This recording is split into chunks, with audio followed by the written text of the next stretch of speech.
Je vais passer la parole à notre rapporteur pour les premières questions.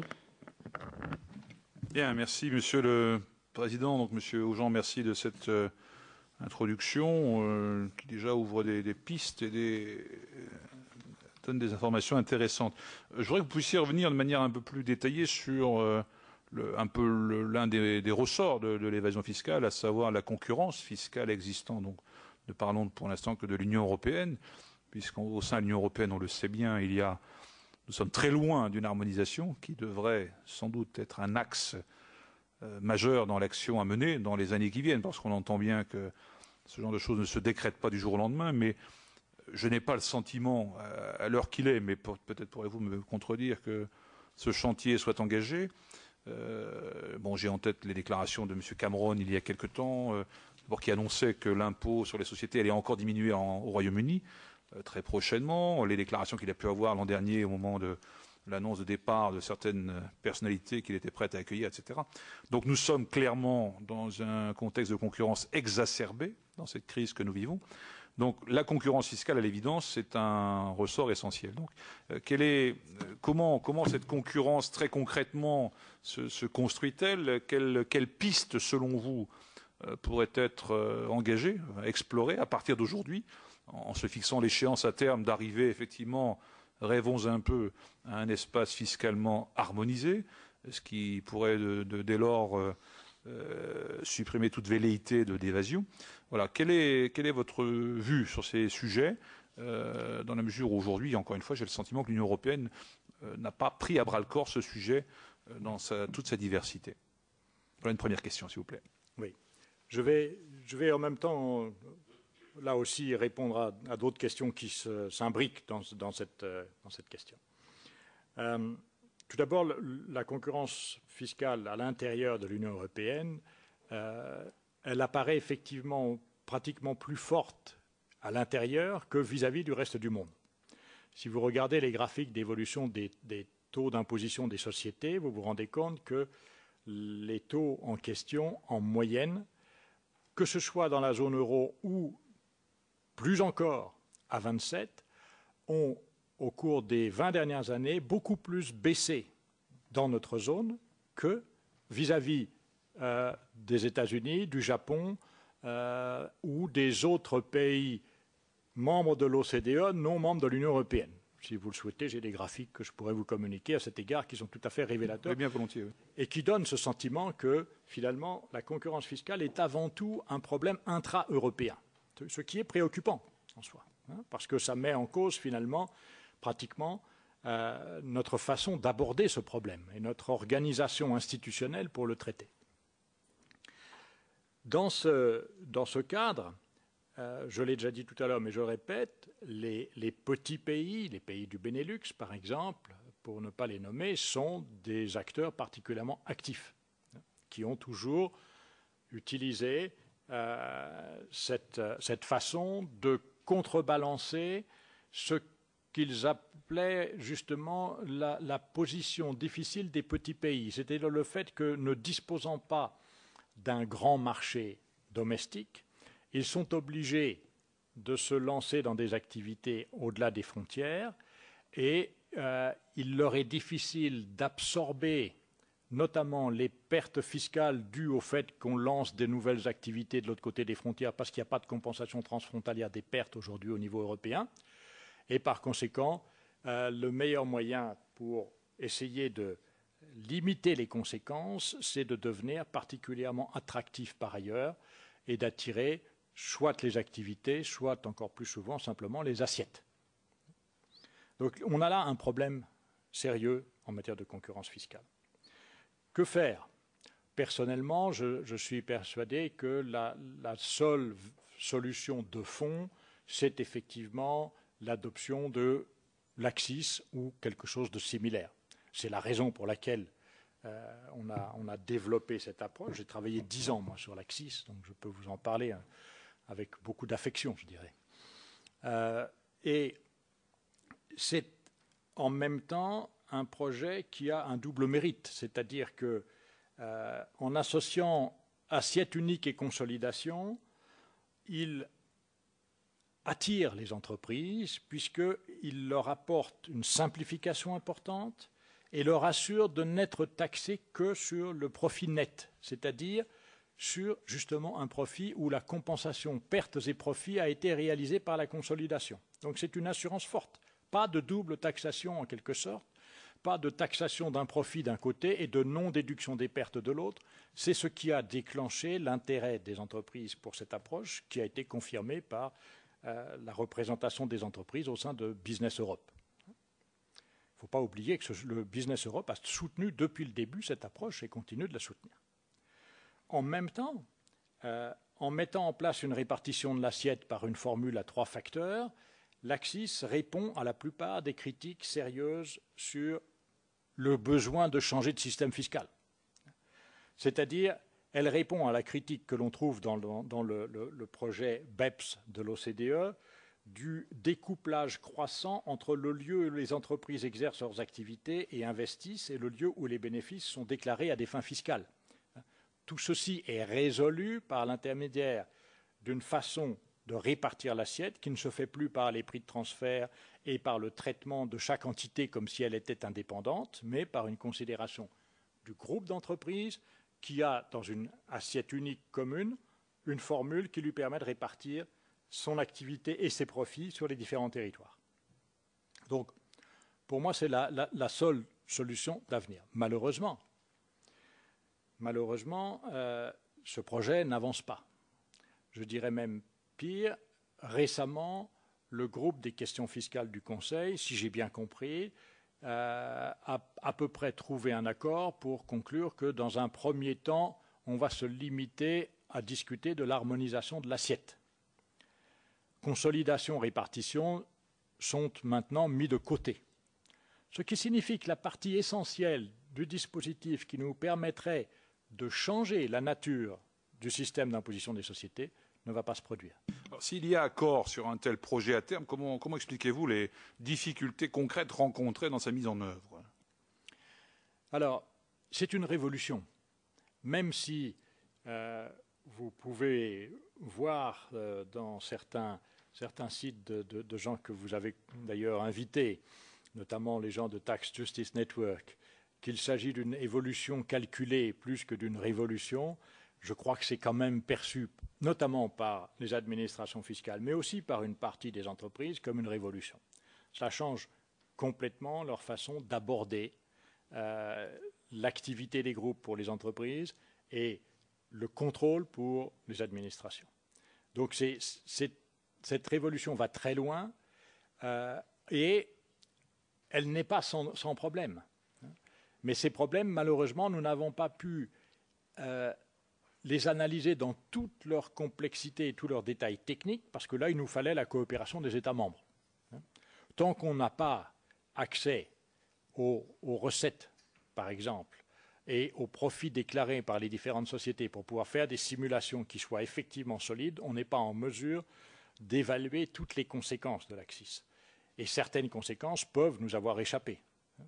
D'autre part, la formule de répartition en elle-même, même si nous l'avons longuement étudiée, nous l'avons notamment confrontée à l'opinion des experts américains et canadiens qui ont, à l'intérieur de leur pays, un système de ce type, on voit bien qu'il y a encore des difficultés, notamment dans la partie capitale, puisque nous n'arrivons dans la formule aujourd'hui à retenir que les capitaux, les actifs corporels.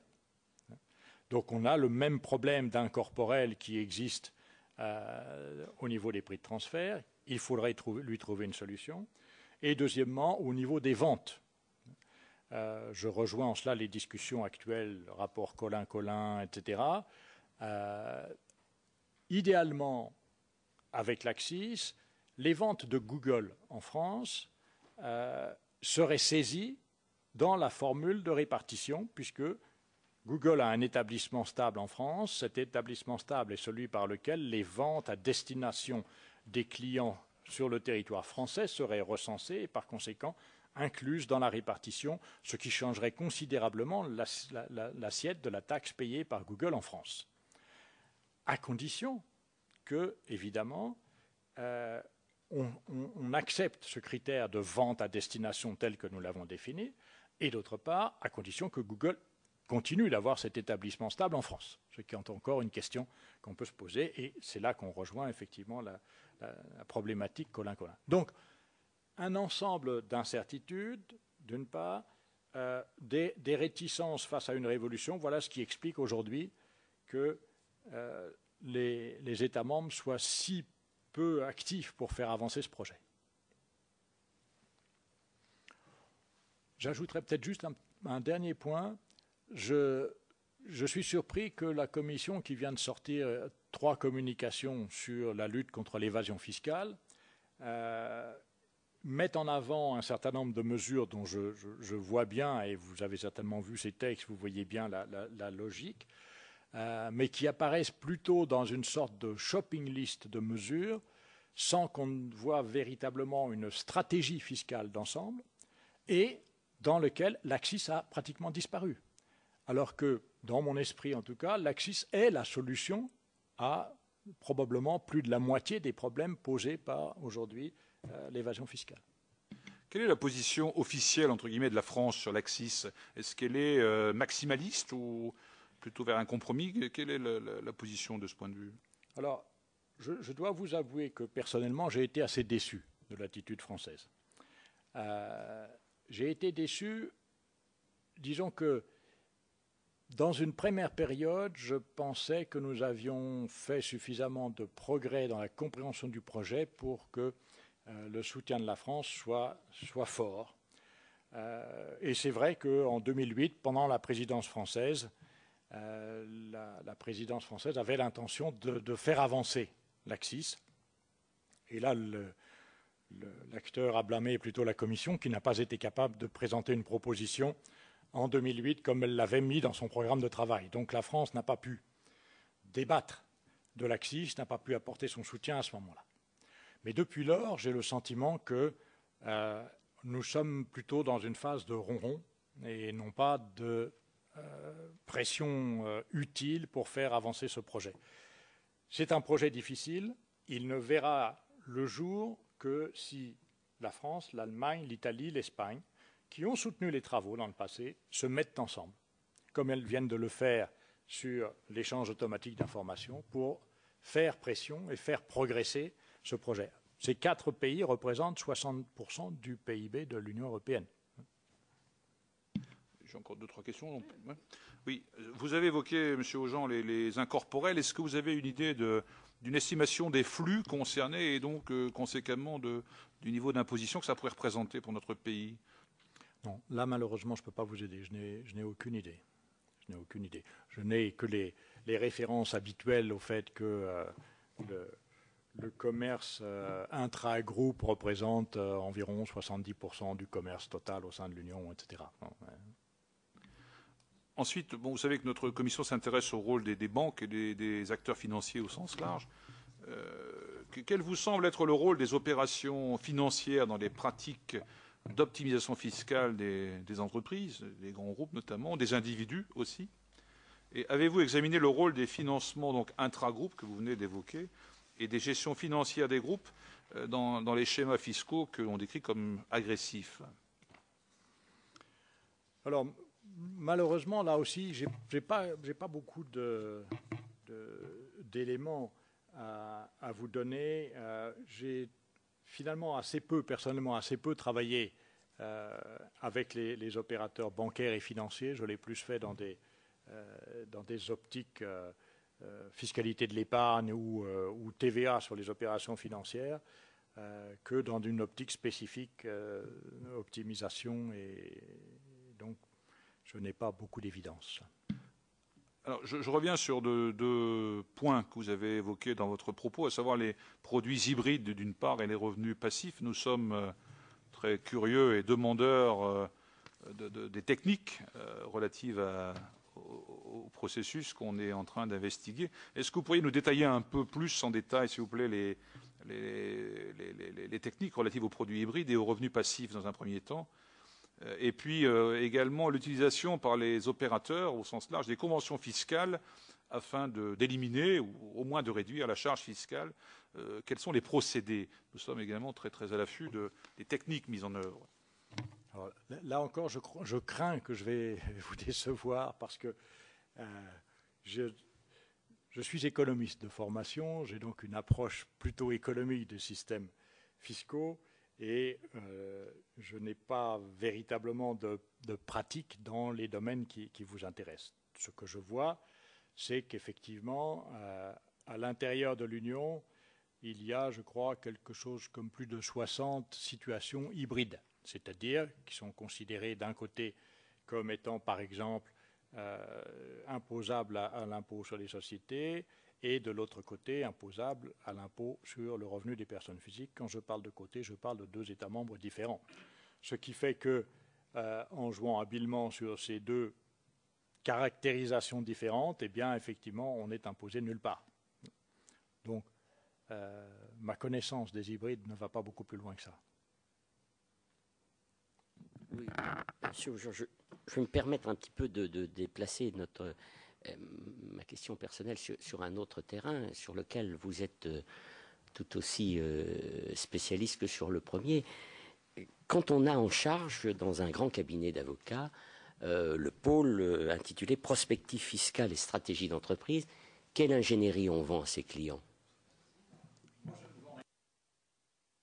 C'est un peu, si vous voulez, mon arrivée chez Tage était en 2008 dans la perspective de créer un centre de recherche fiscale en France. Il n'existe rien de tel à l'heure actuelle. Tous les pays voisins pratiquement ont des centres de ce type. Il n'y a rien en France. Je le regrette. Je le mets dans votre corbeille d'ailleurs, parce que c'est un point important. Si vous regardez un pays comme le Royaume-Uni, par exemple, il a deux grands instituts, l'Institute for Fiscal Studies d'un côté, le Oxford Center for Business Taxation de l'autre, qui aident véritablement à décortiquer les éléments de politique fiscale du pays. Mon arrivée chez Tage était donc avec cette perspective qui était de fournir un support économique et sur les questions européennes aux avocats du cabinet. Donc mes clients à moi, ce sont les avocats du cabinet, qui en général, lorsqu'ils en ont besoin, me consultent sur la façon dont la Cour de justice, par exemple, a abordé la question des exit tax au cours des 3 dernières années, et je leur fournis les conseils que je peux dans ce domaine. Par ailleurs, je dirige un blog que vous avez probablement, dont vous avez les coordonnées, je crois, qui a pour but de publier des articles, notamment sur la politique fiscale, pour amorcer des réflexions qui soient utiles aux décideurs, entreprises comme pouvoir public d'ailleurs, puisqu'on s'est parfois commis dans des papiers qui sont des purs papiers de politique fiscale à proprement parler. Troisième activité que je déploie chez Tage, je représente cette société, et c'est un peu dans la logique du centre de recherche, dans toutes les organisations, associations, institutions, confédérations à nature fiscale et si possible européenne. Donc je représente Tage à la Confédération fiscale européenne, à l'Association fiscale internationale et des choses de ce type-là. Donc mes activités, vous voyez, ne sont guère orientées vers la pratique du conseil que je ne fais pas personnellement. J'aurais une autre petite question, si vous voulez. Une question finalement très simple, peut-être simpliste. Je prends un exemple, une personne physique, foyer fiscal, un patrimoine important, voire très important, pas forcément très attaché à son lieu de résidence, qui veut optimiser ses revenus et sa retraite, si j'ose dire, les profits qu'il tire de son patrimoine. Intra-Europe, quel est le meilleur lieu de destination?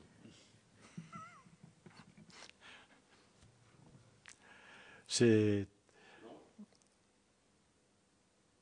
serais totalement incapable de vous dire, avec ces seuls éléments, ce que je ferais moi-même. Je sais bien préciser que c'était quelqu'un qui n'avait pas la terre attachée à ses souliers. puisqu'il pouvait quitter sa patrie, si j'ose dire. Oui, Mais oui, je comprends. Londres? Dans la plupart, je vais essayer de répondre tout en conservant mes réserves sur ma capacité à répondre à cette question.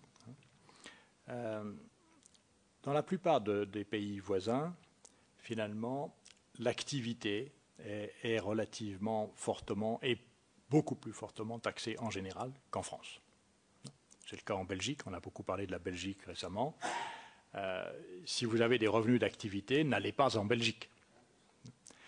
J'étais dans une conférence la semaine dernière à Dijon où il y avait beaucoup de conférenciers belges. Je continue de résider en Belgique puisque ça fait 37 ans que j'y suis. Et les professeurs belges qui étaient là ont annoncé au public français que le taux marginal d'imposition en Belgique était de 50%, qu'il était atteint dès un revenu annuel de 30 000 €. Et j'ai entendu un « ah » dans la salle parce que, effectivement, on est loin du système français. Donc, pour cerner une réponse utile à votre question, je dois d'abord éliminer l'idée d'avoir une activité. Vous m'avez dit, c'est plutôt dans la perspective de la retraite et avec un capital important. Donc, la Belgique, par exemple, peut être une destination intéressante.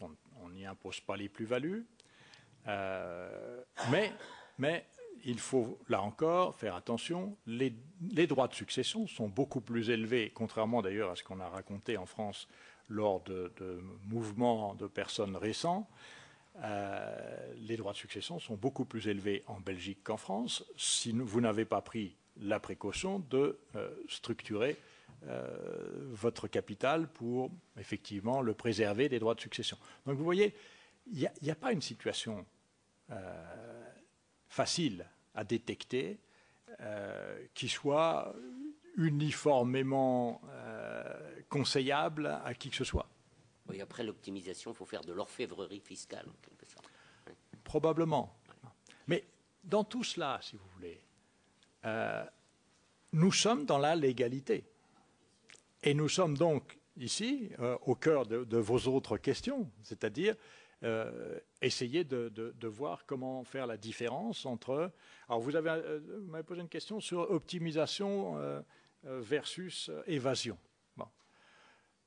Pour moi, l'évasion, si on l'emploie au sens du terme en français, là aussi, c'est légal. Hein. Donc, la chose est difficile. Moi, je ne crois pas à l'idée de pouvoir définir de façon précise l'optimisation qui serait quelque chose d'acceptable et l'évasion qui serait quelque chose qui irait au-delà parce que ce serait agressif ou autre. Vous non plus. De la même façon, je ne crois pas au dispositif anti-abus. Les Britanniques sont intervenus, ont travaillé là-dessus quand même, sur cette notion de distinction. Là. Tout à fait. Ils ont essayé, notamment par l'obligation de révéler les montages qu'ils ont essayé de mettre en place à une certaine période. Ils ont essayé de raffiner cette idée. Moi, personnellement, je n'y crois pas. Je ne pense pas qu'on trouvera la solution par ce biais. Il y avait pourtant un rapport qui établissait la faisabilité de cette démarche quand même du côté britannique. Donc c'est un fait. Je veux dire, il y a matière à réflexion et à exploration. Je le comprends. De la même façon que les Britanniques sont en train ou viennent de terminer une consultation sur une mesure anti-abus générale qu'ils voudraient mettre en place. Mais moi, personnellement, je ne crois pas aux mesures anti-abus non plus. C'est-à-dire que je pense qu'elles sont inapplicables au cas par cas dans la plupart des situations. C'est-à-dire que finalement, la position de l'administration contestant une action d'une entreprise au titre de anti-abus général sera donc, y compris l'abus de droit dans ce cadre-là. Alors on a, sauf à tomber dans l'abus de droit, hein, mais si on avait une clause anti-abus fiscal général. Hein. Mais, et par ailleurs, le risque est grand, et c'est ce qu'on reproche au régime britannique en discussion à l'heure actuelle, de finalement faire un obstacle à l'activité légitime des opérateurs économiques. Est-ce qu'on ne peut pas généraliser, ou par une technique qui resterait à définir, mais l'obligation de passer par le rescrit Alors, je suis personnellement tout à fait en faveur de ce que, encore une fois, l'OCDE a appelé cooperative compliance dans un rapport récent, c'est-à-dire de passer à une autre approche, effectivement, de la relation entre les contribuables et l'administration, de faire en sorte que cette autre approche soit fondée sur la relation de confiance, comme vient de le suggérer l'administration fiscale française, qui est en train d'essayer de mettre en place cette approche, ce qui est assez nouveau pour la France, qui était très en retard dans ce domaine. Je pense que c'est une approche qui a davantage de perspectives pour convaincre que l'on peut, dans ce cas-là, avec une présence continue auprès de l'entreprise, être mieux informé de ses pratiques, de ses stratégies, mieux comprendre également la façon dont ça se passe, et dans ce cas-là, avoir une intervention fiscale beaucoup plus solide, avec l'appui de rescrits qui seraient publiés, bien évidemment. Je vais repasser la parole à notre rapporteur. Oui, pour rebondir sur la question du président Pillet qui vient d'évoquer à l'instant, est-ce que vous pourriez nous indiquer si la question des revenus différés a fait l'objet d'une attention particulière? Vous m'avez perdu là. Qu'est-ce que vous appelez revenus différés? Les retraites, par exemple.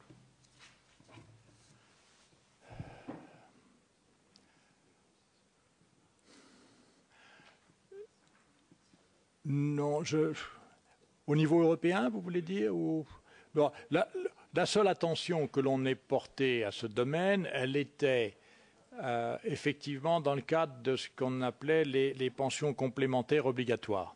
Oui, en fait, j'ai en tête, pour préciser mon propos, la dénonciation par le Danemark de la convention fiscale. D'accord. Oui, mais ça, c'est un peu la même approche. C'est-à-dire que la Commission, à partir de 2001, s'est efforcée de faire éliminer par les États membres les discriminations qui faisaient, par exemple, qu'on ne pouvait pas contribuer à un fonds de pension français, ou si ça n'existe pas, mettons finlandais, si on était danois, on ne pouvait pas bénéficier de la déductibilité des cotisations au fonds de pension finlandais. Ce faisant, les États membres nous ont dit oui, mais ça ne va pas, parce qu'on contribue dans les pays nordiques, on déduit dans les pays nordiques, et puis ensuite on va prendre sa pension en Espagne, et elle est imposable en Espagne. Et par conséquent, il y a une énorme perte de recettes dans les pays nordiques et il y a un véritable transfert au profit des pays du Sud. Réglons ce problème. Et donc, nous avons à l'époque proposé des solutions, des échanges d'informations et la mise en discussion d'une possible répartition différente de l'imposition des pensions. Malheureusement, les États membres ne l'ont pas souhaité. Et donc, ça s'est arrêté là. Ça ne s'est poursuivi que par cette procédure d'infraction contre les États membres qui n'acceptaient pas la déductibilité transfrontalière des cotisations. Avant de passer la parole à notre collègue Nathalie Goulet, pour revenir un peu effectivement au cœur de notre métier, si j'ose dire, quel est le rôle des banques dans le conseil que vous avez pu appréhender, dans le conseil de l'évasion? Par exemple, vous venez de nous citer un exemple qui est très, très pratique là. Est-ce que, à votre avis, les banques agissent, conseillent leurs gros clients pour optimiser dans la manière dont vous nous l'avez dit? Parce que c'est un exemple très, très simple et très clair. Et alors, si vous permettez, Madame Goulet va vous poser sa question et puis vous pourrez répondre par une synthèse. Notre collègue Chiron va compléter ma question, ce qu'il fait. Non, il va la compléter. Allez-y. Oui, simplement, c'est qu'à partir du moment où elles conseillent, comment elles accompagnent? On a vu beaucoup de banques créer beaucoup de filiales. Est-ce qu'une partie de ces filiales, c'est tout simplement pour accompagner ces clients dans le pays dans lequel elles ont conseiller. Madame Goulet va également compléter. Non, c'est autre chose. Alors, c'est autre chose. C'est autre chose. Oui, monsieur le directeur, vous nous avez exposé un certain nombre d'éléments, mais il se trouve que l'objet, le cœur de l'objet de notre commission cette fois, c'est le rôle des banques. Et de ce point de vue-là, votre intervention a été légèrement elliptique, mais c'est normal puisqu'il y avait d'autres sujets et que ce n'est pas le vôtre. Donc, moi, je voudrais vous poser une question parce que lors de la modification de la loi de modernisation de l'économie qui est venue au Sénat il y a 2 ou 3 ans, j'avais déposé plusieurs amendements pour créer un pôle d'excellence en matière fiscale et internationale. Et j'avais indiqué que l'Université de Paris-Dauphine me semblait pour un 3e cycle, un 4e cycle de fiscalité internationale, un endroit idoine. Alors, lorsque je vous ai entendu parler d'un centre de recherche sur la fiscalité, mon sang n'a fait évidemment qu'un tour. Et alors, j'aimerais que vous nous donniez, mais à nous seulement, parce que si vous étiez interviewé par l'Assemblée nationale, ce serait évidemment beaucoup moins drôle, qu'on ait un peu l'exclusivité de ce bébé-là. Comment vous voyez ce pôle d'excellence en matière de fiscalité? Parce que, vous comprenez, la question, c'est que si on ne forme pas des juristes d'excellence et des fiscalistes, sont les banques et donc je suis bien dans mon sujet, qui vont pouvoir recruter les meilleurs sans que notre administration fiscale, et c'est par exemple le cas de la direction des vérifications nationales et internationales, dont les gens sont absolument incapables, foutus de vérifier des prix de transfert parce qu'ils n'ont pas la formation. Donc, comment est-ce que vous voyez cette structure de recherche en matière de fiscalité, et évidemment internationale, parce que la fiscalité franco-française n'a strictement aucune raison d'être et d'avoir un intérêt. Donc ça, c'est ma première question. Deuxièmement, c'est un peu éloigné de la banque, mais néanmoins, c'est connexe aux sujets qui ont été exposés. Le Qatar bénéficie en France d'une convention qui fait pour le Qatar de la France un paradis fiscal. Comment est-ce que vous voyez des voies et moyens, à part enfin, je pense qu'il n'y a que revoir la convention, évidemment, mais est-ce que dans votre carrière, vous avez donné des conseils de révision de conventions fiscales, et si oui, comment? Je vous remercie beaucoup. Je suis franchement désolé parce que j'aimerais pouvoir contribuer davantage à vos travaux. Malheureusement, côté banque, je n'ai aucune expérience particulière. Je n'ai côtoyé le système bancaire pratiquement que dans les discussions autour de la directive épargne. J'ai eu l'occasion de découvrir des choses amusantes à cet égard, parce que quand on a parlé d'une retenue à la source de 15% pendant la première période de la directive épargne, j'ai pu voir que pour certains, ce n'était guère plus que ce que étaient les frais de gestion de patrimoine que des banques étrangères réclamaient aux épargnants qui avaient placé leur épargne dans des pays à secret bancaire. Donc, on peut voir l'importance ici de ce type de choses et s'interroger sur le pourquoi de cette façon de placer son épargne. Les banques conseillent et accompagnent. Très franchement, je n'ai aucune expérience, aucune affaire que je puisse mentionner à laquelle j'ai été associé qui puisse me donner des informations. Donc là encore, je ne pourrais pas vous aider. Je suis désolé, le rôle des banques n'a pas été dans mes activités.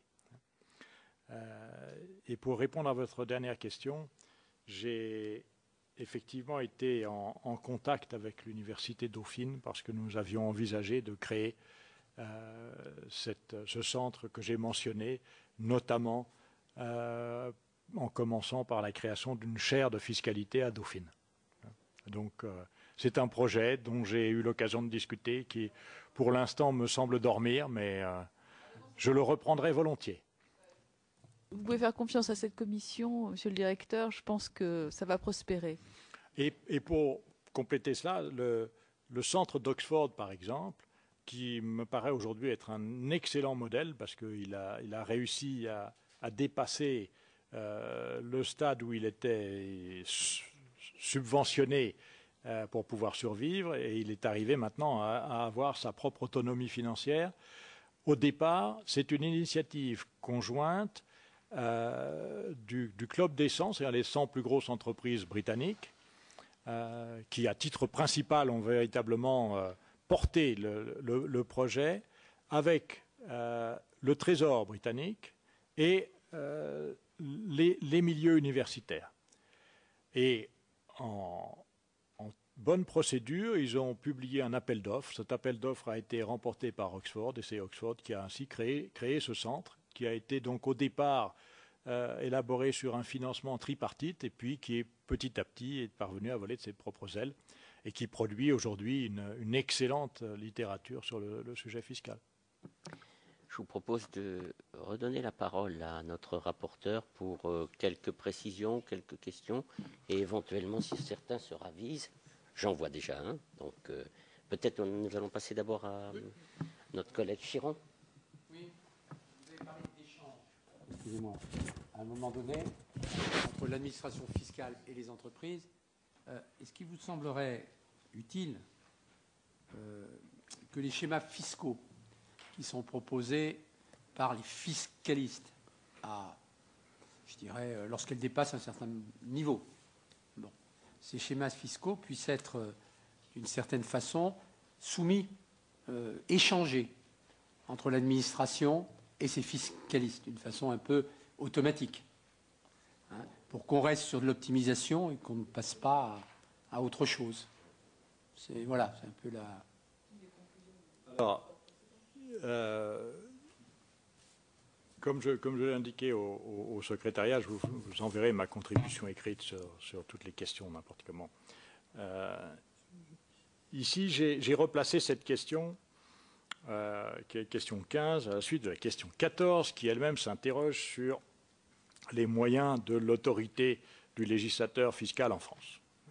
Et je voudrais répondre sur les deux volets à la fois, parce qu'à mon avis, c'est lié. Le système fiscal français est, de mon point de vue, complexe, relativement inefficace, puisqu'on a des taux nominaux élevés et des recettes modestes, finalement. Donc il est décourageant, par ailleurs. Il est instable et il est difficile à administrer. Donc c'est un procès assez lourd que je lui fais. On aurait besoin d'une stabilité du cadre fiscal, parce que c'est un élément important de l'attractivité aujourd'hui. On aurait besoin de sécurité juridique, parce que c'est le critère que les différentes enquêtes que nous avons faites auprès de nos clients, et c'est publié sur notre blog, considèrent comme critère numéro 1 pour l'attractivité, la certitude juridique de ce que l'on va payer comme impôt, et surtout pas d'effet rétroactif. Donc, je considère que le pauvre législateur français, il est bien en peine de redonner de l'efficacité à ce système.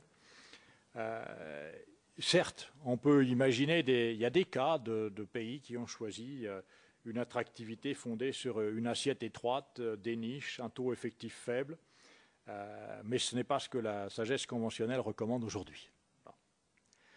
De la même façon, je considère que une approche du type divulgation des montages n'aurait de sens que si elle s'inscrivait dans quelque chose de beaucoup plus vaste, qui serait justement ce que j'ai évoqué tout à l'heure, la relation prescrite par le rapport OCDE de cooperative compliance, dans laquelle transparence et divulgation sont à la base de la relation de confiance. C'est-à-dire que, effectivement, dans une situation de ce type, l'administration fiscale, le contrôle qui a établi cette relation de confiance, ne peut travailler que s'il a accès à l'information. Réciproquement, l'entreprise ne peut avoir la certitude juridique qu'elle souhaite que si, effectivement, elle a cet échange d'informations. Donc, voilà les conditions dans lesquelles je considérerais que ce soit praticable. Mais si c'est dans le cadre administratif actuel, je crois qu'il n'y a aucune confiance qui permette de parvenir à ce résultat. Merci beaucoup. Alors la parole est à Éric Bocquet. Bien, merci, Monsieur le Président. Je crois que vous avez bien senti, et on l'a exprimé les uns et les autres depuis, y compris la première commission, et à nouveau dans cette deuxième commission. Et pour citer nos philosophes du siècle des Lumières, nous voulons nous hâter de rendre la fiscalité populaire, comme d'autres voulaient rendre la philosophie populaire. Mais ce n'est pas une simple formule, ce n'est pas une boutade, mais je pense que nous sommes en face d'un sujet politique avec un P majuscule, citoyen, qui nous concerne tous. Et il est clair que la fiscalité, c'est l'arme de la République pour construire une société meilleure, hein, pour faire court. Mais voilà un peu la motivation qui est la nôtre. Je reviens un peu en arrière sur une situation que vous avez évoquée, que vous semblez mieux connaître, c'est à savoir la Belgique, et notamment les intérêts notionnels, qui est une particularité belge avec beaucoup d'autres. Avec tout le respect que j'ai pour le peuple belge, ce sont mes voisins, je suis du Nord, et j'y ai des liens. Mais vous avez dit que les intérêts notionnels ne sont pas une aide d'État. Est-ce que cela a été jugé d'une manière ou d'une autre par quelqu'un pour utiliser cette formule? Oui, ça a été notifié. Le régime a été notifié à la Commission au titre des aides d'État, et la Commission a indiqué que c'était une mesure générale et non pas une aide d'État. De la même façon, d'ailleurs, le régime a été notifié aussi au groupe Code de conduite, qui a conclu que ce n'était pas une mesure dommageable. Ensuite, l'actualité, nous y sommes de plus en plus, l'actualité, et c'est très bien, non pas pour nous-mêmes, mais pour nos concitoyens. Ces sujets récurrents. Hier, il se tenait donc en Irlande du Nord le G8, où il était question notamment à l'ordre du jour de ce sujet, de l'évasion fiscale. J'ai sous les yeux la déclaration finale du G8, où figurent 10 points. Alors, je ne vais pas jouer le pédant ici, hein, c'est rédigé en anglais, mais je vois beaucoup figurer le modal should. On est sur le mode de la recommandation, une fois de plus, donc je ne vous cache pas ma forte réserve par rapport à ces déclarations d'intention, puisque j'ai vraiment le sentiment qu'on est sur des déclarations d'intention, nous devrions, etc. etc. Quelle est votre appréciation des conclusions de ce sommet du G8, Monsieur Aujean? Alors, je crois que c'est un grand progrès que d'avoir une intention ferme, parce que ça, je crois que c'est le cas, de mettre en œuvre un échange automatique d'informations. Ça, c'est quand même une décision importante. Je me suis battu pendant des années contre un certain nombre d'États membres pour y parvenir au plan européen sur un domaine limité qui était celui des intérêts de la directive épargne. Je peux vous dire que c'est un sujet difficile. De la même façon, je pense que on est allé un peu plus loin dans l'appréciation de ce qui est difficile. Qu'est-ce qui est difficile?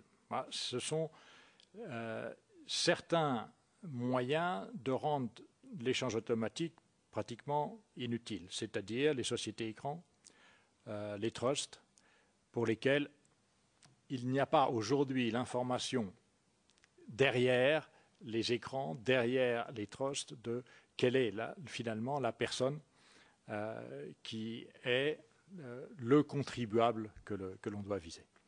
Donc, ici, je reste un peu sur ma faim à ce stade. Je n'ai pas le sentiment qu'on soit allé assez loin dans ce domaine.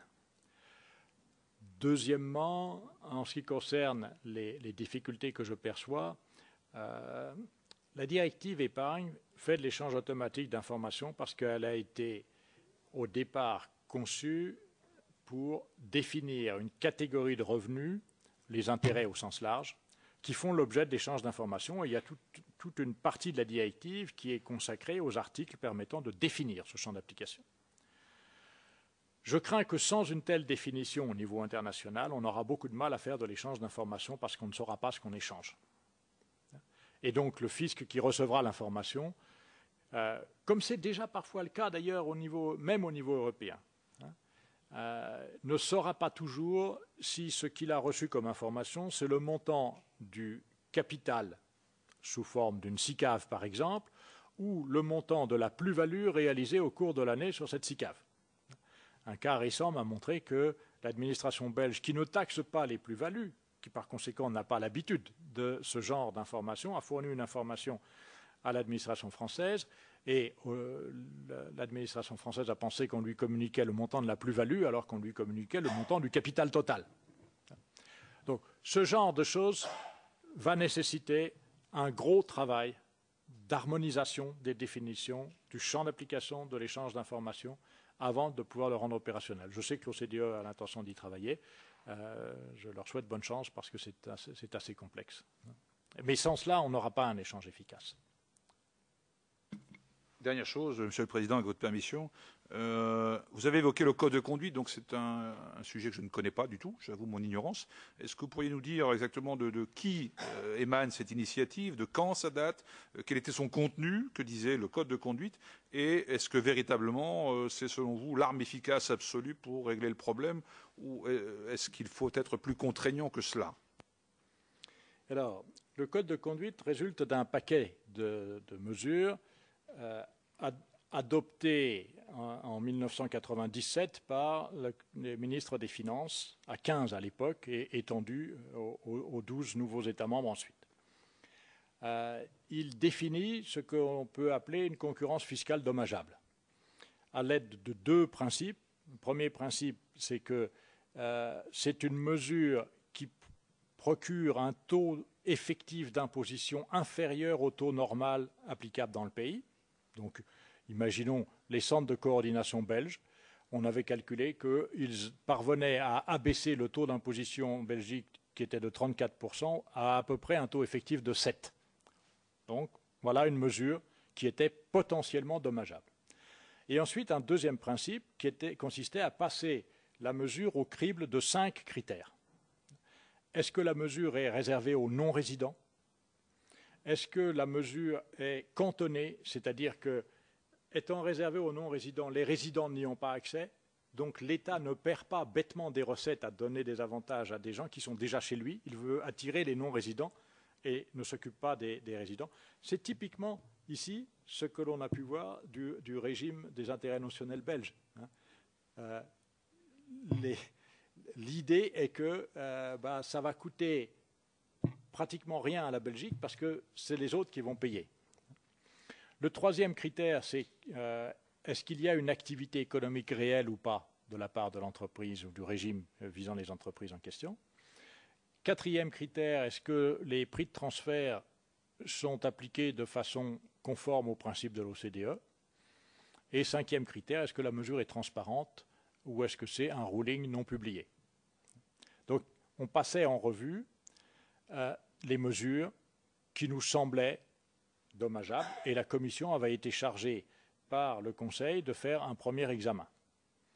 La Commission a sorti une liste de 50 mesures environ et de façon assez cocasse, les États membres ont commencé à se disputer en disant « mais je sais que chez vous, il y en a beaucoup plus que ça, la Commission est passée à côté ». On s'est retrouvé ensuite avec 283 mesures grâce à la dénonciation réciproque des différents États membres, ce qui était un très bon processus. J'aimerais le refaire. Et à partir de là, on a dressé des fiches techniques sur chacune des mesures. On a un groupe code de conduite a été créé par le Conseil des ministres avec les représentants des différents États membres à haut niveau, en général le directeur de la législation fiscale. Et ce groupe a passé en revue toutes les mesures à l'aide des critères. En conclusion, dans une première phase, il y a eu 66 mesures qui ont été déclarées dommageables, dont par exemple le régime des brevets en France. En général, les mesures ont été soit amendées, soit carrément supprimées, et toutes les 66 mesures ont finalement reçu une solution pour les rendre compatibles avec le code de conduite. Ensuite, on a fait le même exercice avec les 12 pays candidats. On a éliminé 38 mesures, je crois, qui étaient dommageables au moment de leur adhésion.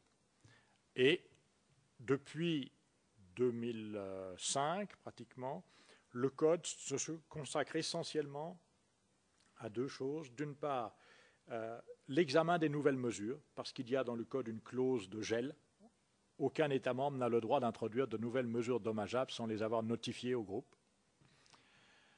Malheureusement, je viens de commettre l'impair, aucun État membre ne peut avoir de telles mesures sans les avoir notifiées, mais l'examen se fait a posteriori. Autrement dit, la mesure aura déjà été adoptée par l'État membre au moment où l'examen va se faire. Ce qui est une très mauvaise méthode, parce que finalement, il est beaucoup plus difficile de faire retirer par un État membre une mesure qu'il a adoptée que de l'empêcher d'introduire une telle mesure. Donc ça, c'est un des points faibles du Code, à mon avis. Et deuxième catégorie d'activité du groupe aujourd'hui, il examine en particulier tout ce qui est mismatch. C'est-à-dire qu'il a reçu mandat, c'est un peu un élargissement du point de vue initial, d'examiner tout ce qui se traduit, par exemple, à travers les hybrides, par des situations de double non-imposition. Écoutez, la Commission vous remercie de toutes ces précisions. Je vous en prie, je le répète, je suis désolé de ne pas être au cœur de votre sujet, oui, mais j'espère vous avoir été utile. Pour le reste, vous nous avez annoncé d'ailleurs des réponses écrites ou des précisions écrites que la Commission recevra avec beaucoup d'intérêt. Merci beaucoup.